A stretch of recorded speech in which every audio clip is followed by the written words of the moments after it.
प्रणाम दोस्तों। Social media पे काफी खलबली मची है। क्या ये एक संयोग है? बिहार इलेक्शंस के डेटा की बात करें अगर, कांग्रेस के फेसबुक अकाउंट पर एक रील पॉपुलर हो रहा है। सम्राट चौधरी 1,22,000, विजय सिन्हा 1,22,000, नीरज कुमार 1,22,000। बिहार की अलग अलग सीटें, अलग अलग मतदाता संख्या, लेकिन जीतने वालों का आंकड़ा एक जैसा। इसे कहा जा रहा है ज्ञानेश कुमार का 1,22,000 वाला जादू। दूसरी तरफ आरोप है एक भयानक सौदे का। सीनियर जर्नलिस्ट अशोक वानखेड़े वो कहते हैं वोट दो वरना 10,000 रुपए वापस ले लेंगे। इंफ्रास्ट्रक्चर के फंड से कैश बांटना, ट्रेनों में भरकर वोटर लाना और वोटर लिस्ट से 65 लाख नाम गायब कर देना। वरिष्ठ पत्रकार अशोक वानखेड़े इसे कहते हैं SIR यानी स्पेशल इंटेंसिव रिगिंग। रिगिंग मतलब हेराफेरी।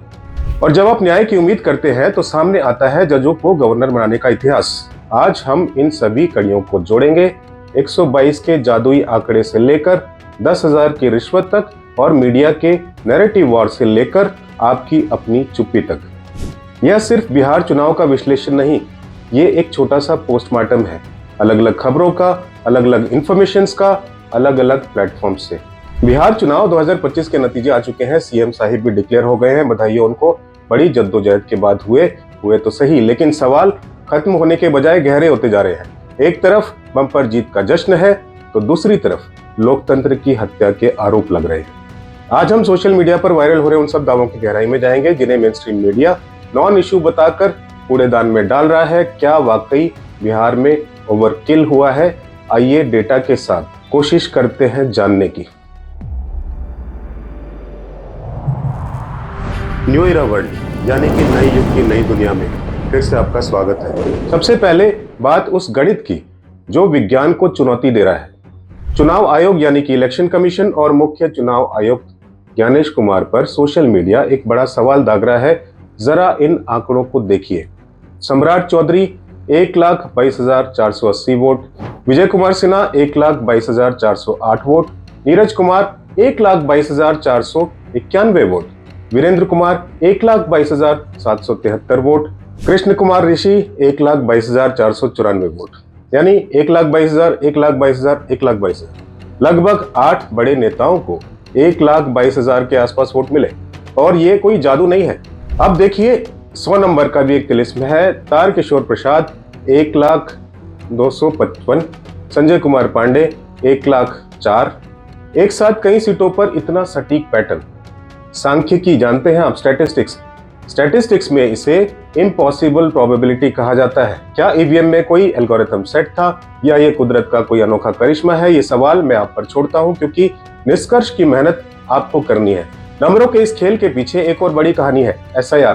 चुनाव आयोग ने इसे स्पेशल इंटेंसिव रिवीजन कहा, लेकिन वरिष्ठ पत्रकार अशोक वानखेड़े इसे स्पेशल इंटेंसिव रिगिंग कहते हैं। क्यों? तथ्य यह है कि बिहार में 65 लाख नाम जो है वोटर लिस्ट से काटे गए और बाद में 21 लाख नाम जोड़े गए। वानखेड़े जी इसका विश्लेषण करते हैं और कहते हैं कि एनडीए की 128 सीटों पर जीत का जो मार्जिन है, विक्ट्री मार्जिन, वो इन सीटों पर डिलीट किए गए वोटर्स की संख्या से बहुत कम है। यानी अगर किसी सीट पर जीत का अंतर 2,000 वोट का है तो वहां वोटर लिस्ट से 10,000 नाम काटे गए हैं। आरोप ये है कि ये रैंडम नहीं थे, ये विशेष समुदाय, विशेष जाति और गरीब तबके के थे जो शायद सत्ता पक्ष को वोट नहीं देते।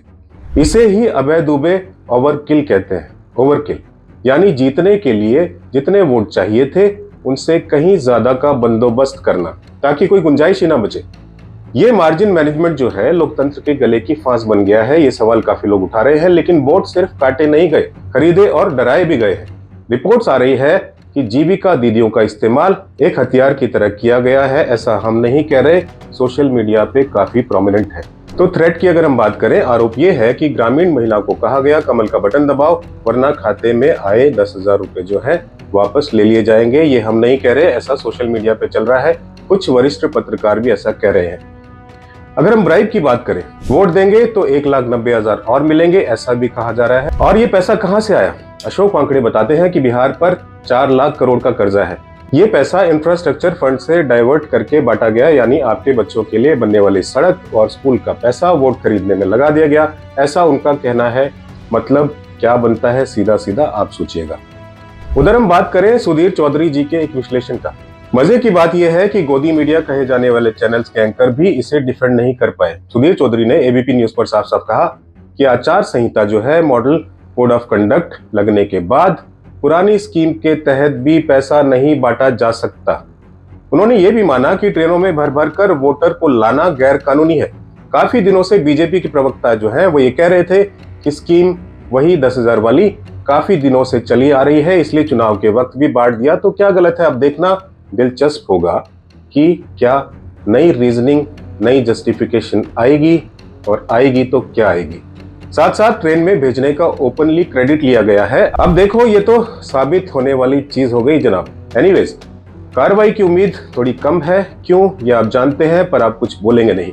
उधर अभय दुबे कहते हैं कि यह चुनाव बीजेपी ने अकेले नहीं लड़ा, बल्कि केंद्र सरकार और चुनाव आयोग की पार्टनरशिप ने लड़ा है।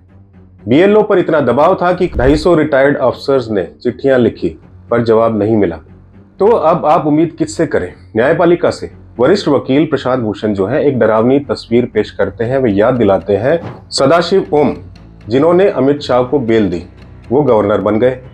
जस्टिस नजीर, जिन्होंने अयोध्या का फैसला दिया, वो गवर्नर बन गए। जस्टिस अरुण मिश्रा, जिन्होंने अडानी को 20,000 करोड़ का फायदा पहुंचाने के लिए फैसले दिए, उन्हें मलाईदार पोस्ट मिली।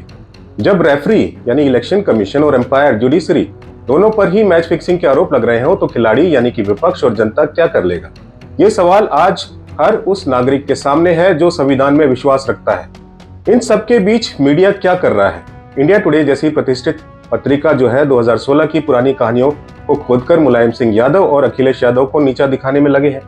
इसे अभय दुबे जी जो है प्लांटेड स्टोरी और सुपारी पत्रकारिता कहते हैं। मकसद साफ है, चर्चा एसआईआर पर ना हो, चर्चा 10,000 पर ना हो, चर्चा 122 यानी 1,22,000 वाले जादुई आंकड़े पर ना हो, चर्चा हो विपक्ष के झगड़ों पर। तो दोस्तों, दोष किसका है?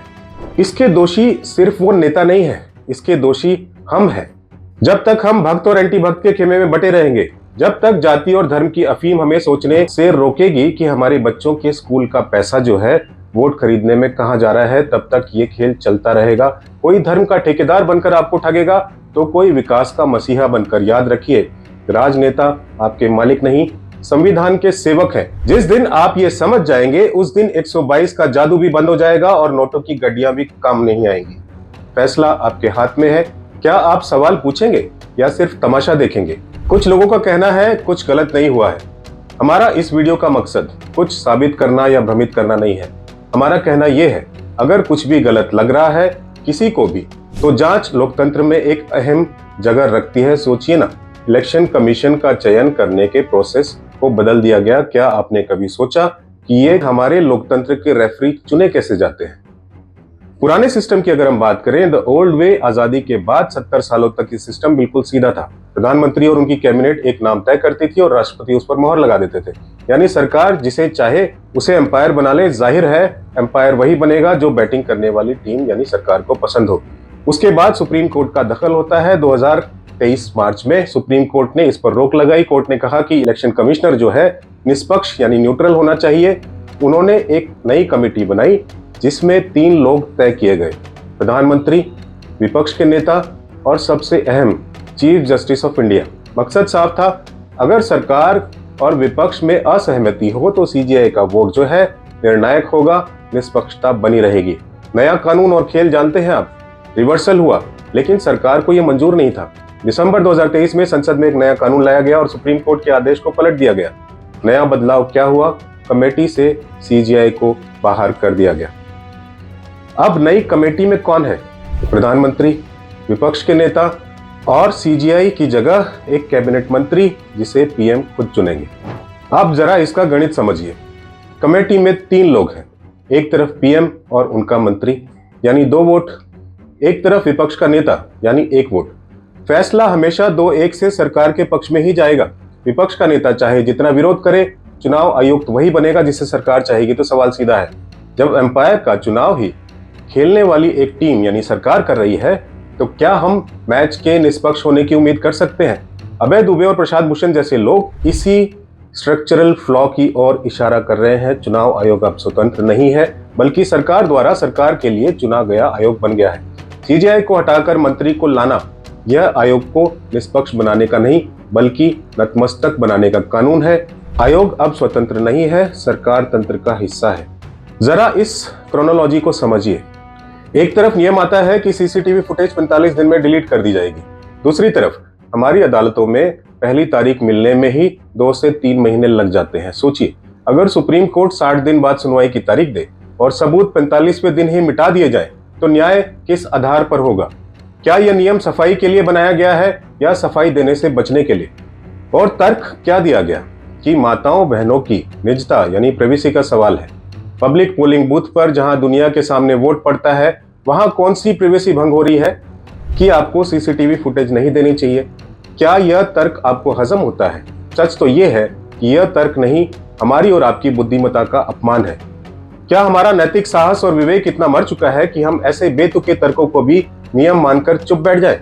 आपकी राय कमेंट में जरूर लिखें और अगर आप चाहते हैं कि हम एसआईआर के हर एक सीट का ऑडिट करें तो कमेंट में लिखिए ऑडिट।